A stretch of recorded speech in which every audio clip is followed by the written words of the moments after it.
news. Singapore's second largest lender, OCBC Bank, is said to have secured regulatory approval to buy Hong Kong's Wing Hang Bank. Now that's according to Bloomberg News. The deal is estimated to be worth as much as $5.3 billion. Now the deadline to reach an agreement was today. Market watchers anticipate that an announcement could come tomorrow. OCBC shares remained suspended after trading was halted on Friday afternoon. The bank has been in talks with the Hong Kong lender since late December, and to get a better perspective on the possible agreement between OCBC and Wing Hang, we're joined in the studio by Jack Wang. He's partner at Lexico Advisory. Jack, thanks so much for joining us in the studio today. All right, lots of interest in this deal, Jack, and if it goes through, and it's looking likely, acquiring Wing Hang would give OCBC an important gateway into Greater China. What kind of exposure are we really looking at, and just how important is this for OCBC? Well, I guess it really depends on the Greater China strategy.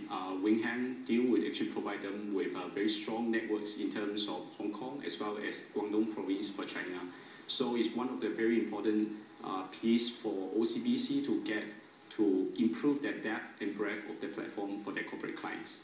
All right, risks involved for OCBC? Well, definitely. I think one of the market risks, I think, has some concerns given the share prices downward pressure, because I think market watchers are very concerned about the overpayment for the deal.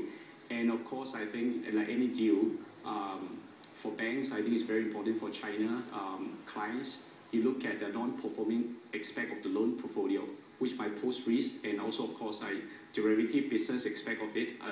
Hopefully, I think OCB do a strong due diligence to pick up any risk involved. You mentioned overpayment for the deal. Why so? Well, most of the banks are trading in terms of book 1.3 to about 1.5 book value, so they're paying about 1.8, which is relatively high. And of course, I think if you look from M&A transaction, it's very similar to some of the deals done in Hong Kong. But you look from valuation paid for a bank, it's on the high side. All right, DBS, OCBC's rival, they of course operate Hong Kong's fifth largest bank.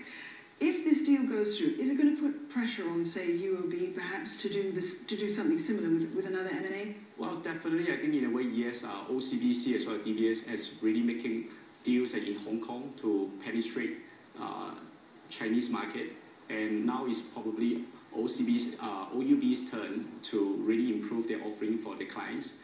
And I would say OCBC is a little bit focused more on the wealth management through Bank of Singapore. However, in terms of DBS-wise, probably they're a little bit more focused on the corporate as well as the branch network.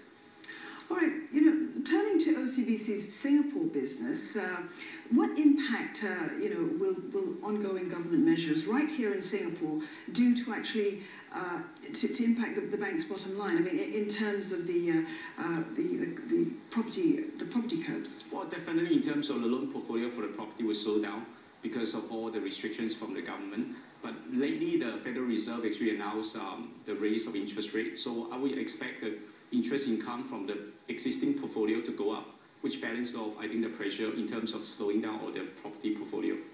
All right, thanks very much for those comments, Jack, and thanks for being here today. That was Jack.